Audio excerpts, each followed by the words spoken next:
Hello everyone and welcome. Make a cup of your favorite drink and get comfortable because this is a wonderful time for new stories from YellowKit.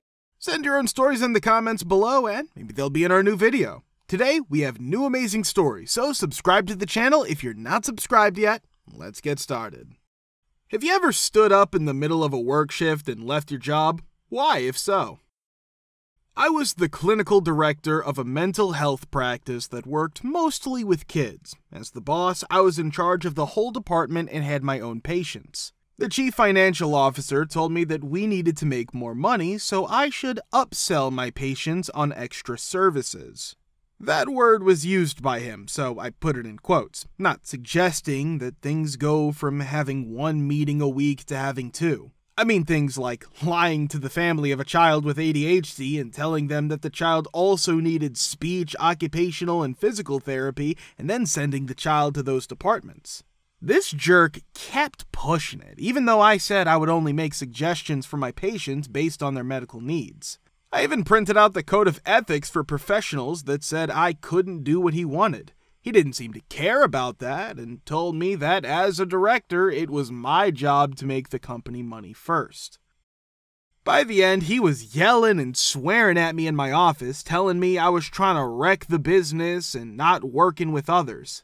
It was really hard for me to stay calm, but I knew I was about to lose it in front of him. I finally lost all of my patience and told him that what he wanted was not okay and that the conversation was over. That place was making me feel bad, so I took my bag and left. I did not even talk to anyone. After collecting my thoughts and taking a few deep breaths, I texted the office manager to cancel my afternoon plans due to a personal matter. When I got to work the next morning, I was a little less upset, so I went to the CEO to tell him about what happened. That jerk had the finance guys back. At this point, I was so angry that I had reached the stage where I was incredibly calm. I quit my job by walking back to my office, typing up a short resignation letter, sending it to management, and then leaving. I got a new job in a week. In just a few months, the heads of the other two departments called me to say they were quitting for the same reason. Yes, not long ago. I worked in stores. Only work is where I went 3 times this year when I really got strep. The first time was at the start of the year. After taking antibiotics for 10 days, I went back to work. After a few months, they did it again. I took the 10-day course again. I kid you not, I got it back 2 days after I stopped taking my antibiotics. Double days. This time, I knew it was from work because I hadn't been anywhere else. I was so mad. When I started my shift, I didn't feel too bad, but as it went on, I knew I had caught it again. Someone I worked for told me what I thought, but they didn't care. Many of my customers asked if I was okay or sick, but my managers didn't care. I knew it was strep because I had it 2 days before. About an hour and a half before my shift was supposed to end, I called one of my managers, not the one who snubbed me, and asked if they'd be willing to stay an hour longer since they were leaving in 30 minutes. They said no. That made me very angry because I had helped them several times and they always said they were sorry but couldn't stay an hour longer. It hurt so badly that it was almost like torture. I could hardly see straight because my head hurt so much. It's not funny to have strep. They were yelling at me with the other manager who had earlier told me I wasn't doing my job well enough and I heard them go to another part of the store. I texted my best friend and said, "Tell me to walk out right now and I'll do it." She told me to, so I got up and left.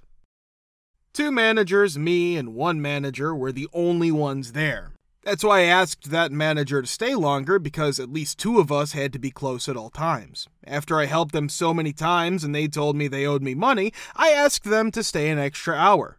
Okay then, I left. Hope they had to stay an extra hour, blank them. From front to back, that store was bad for your health. Not just those people, I went the extra mile for that store and did everything I could to help them. They talked trash about me while I was having so much trouble keeping my head up. Strep really stinks. I was also worn out.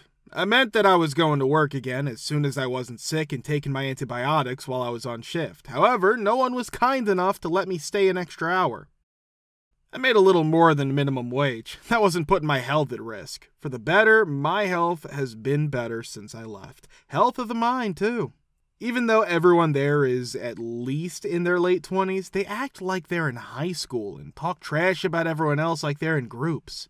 I tried to get unemployment, but my claim was turned down. I've decided not to appeal because it wouldn't help and the company went out of business anyway. Second change. I forgot to say that I got tested the next day, and yes, I did have strep as I knew. Yes, I ran a clothing store as a manager. When we opened a new store, managers from other places came in to help us move our things. Everyone in the group has been trained on how to move things, and one of the rules was that no goods could be taken down until the store closed that night. That day, an older man who worked somewhere else had been really rude to me and my staff all day. I was on the floor at the time. I was higher up than him, but I'm very small and looked pretty young at the time. At the end, he dragged down another one of my male managers, who was even lower on the totem pole than I was, to help him yell at me for not taking down the merchandise while there were still customers on the floor. At this point, I could tell this man thought he was more important than I was, so he brought in another person he thought was more important than I was as well. He looked at the procedural binder and started talking about how what he says works.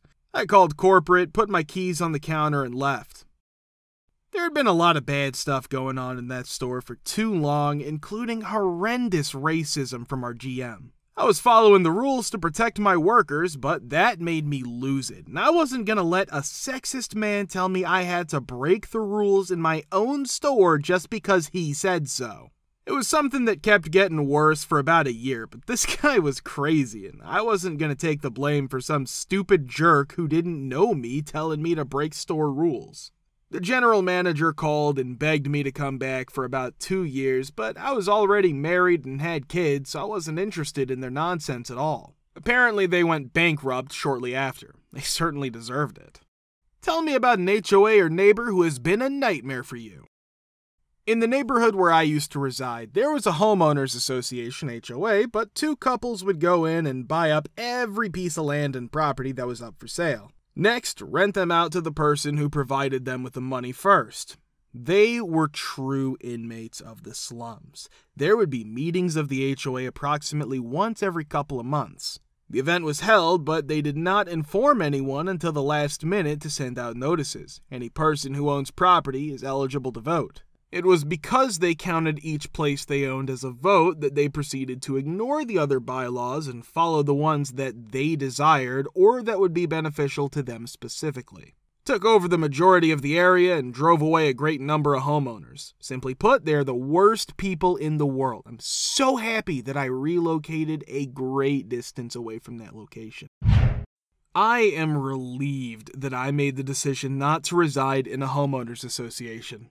However, I do have a story to tell. I worked for a company that specializes in the development of HOA websites a few years ago. Changes to the content, such as text, images, and other elements, would be requested by the board members. Not to say that all of the members were affected, but there were a few of them whose elevator did not reach the top. Among the questions that I received was one that asked, "Can you make the white whiter?" First, I would make an effort to explain that white is white, but eventually I would wait 30 minutes and then simply say that it's finished. If everyone isn't very tech-savvy, then whatever, it's fine. It was a hilarious situation. Although they had no taste for design, there were some people who believed they did. Wow! I am not joking. I designed and developed a website that featured a pink menu, a purple background, and a horribly pixelated black identity. When it came to avoiding having to make edits on that website, my coworkers and I would have drawn straws. Taking a look at it was extremely painful. Could we also have a visit counter? Ma'am, I recommend Google Analytics for this. Sorry, rant and a rant. I'd get calls and hear all the politics and or drama between the board members. I don't like Becky. Can you post this picture of my dog instead of hers? My Snookum Pop is cuter than Karen's too, so you can delete that one. Okay, that's interesting. Then I would receive calls stating that the board does not approve of this and that we need to post a law that states that only green curtains or whatever must be used or else there'll be a fine. In the end, I came to the realization that a few of the board members were power-hungry, chip-on-the-shoulder farts who didn't really have anything to do other than submit tickets for the websites. I had to move back in with my dad more than 10 years ago. I had intended to stay for a few months until I could afford to move back into my own place, but my father insisted that I remain without rent while I paid off my car and had some major dental work done. This continued for 4 years. My dad lives in a lovely subdivision with a homeowners association. Things were good for about 2 of those 4 years, that is, until a woman I will call Karen took over as HOA president. Karen and I have had a lot of bad encounters in the past. She would ask my dad all the time when I was moving out. Then, when she was in charge, she took direct action. Before, she would always report my dad and me to the HOA for the silliest things, which the HOA would typically ignore or, at best, dismiss after hearing our side of the story. First, they declared me an unauthorized boarder after enacting a bylaw requiring all adults living in a household who are 21 years of age or older to register with the HOA as permanent residents for a minimum of 5 years, during which they are allowed to remain without facing consequences from the homeowner. My dad wouldn't do anything like that because I would eventually have a place of my own. Karen persisted, even though it meant paying him back penalties for having me there for 2 years. Since I was there before the bylaw, I was legally grandfathered in, so my dad had to pay a lawyer to send her a cease and desist order. Naturally, the fines were grudgingly waived, but she continued to try to take advantage of my dad by pointing out little things like my late hours of work, my inappropriate public attire, mostly jeans and band t-shirts, and other foolish things that weren't covered by the bylaws. To check if anything was breaking the rules in the backyard, she even started using a selfie stick over the fence. I since moved out of there, and a year or so later, Karen was voted out of the HOA after peeing off the wrong people. My neighbor across the street used to complain a lot about our yard. It wasn't a big deal, but it was annoying. Not that we didn't take care of it, but even if one little thing was off, we knew about it. He told us over and over again that the leaves from our yard were blowing across the street into his yard the first fall we lived there. Being the nice guy that he is, my roommate apologized a lot and went to take care of it. It's funny how leaves keep falling in the fall. A few days later, he comes back to our door and complains about the same thing. This time I answer, and I tell him to go play hide-and-go F yourself on I-69. Didn't go over well with him. After we cleared up the leaves again, things got really bad. Among other things, he would get drunk and scream at us from across the street. Putting leaves in our mailbox is illegal, and I did report him for it. Please report us to the compliance office for any possible or imagined violation of the law. I believe he's the one who gave us about 20 ordinance violations over the course of 2 years. In the end, the compliance department sent an officer to check out this problem property. The yard wasn't spotless, but it was well taken care of. The police officer told us he would charge our neighbor with filing false reports and not look into any other reports he files. He also told me to sue the jerk, which I did. As the legal proceedings unfolded, I found myself standing in a courtroom facing my disgruntled neighbor. His face contorted with disbelief as the evidence stacked against him, revealing the extent of his false accusations and malicious intent. The judge, unimpressed by his antics, ruled in my favor, and my neighbor was held accountable for his actions. In addition to facing consequences for filing false reports, my neighbor was ordered to pay damages for the stress and inconvenience he had caused. It was a sweet victory, one that finally silenced his constant complaints.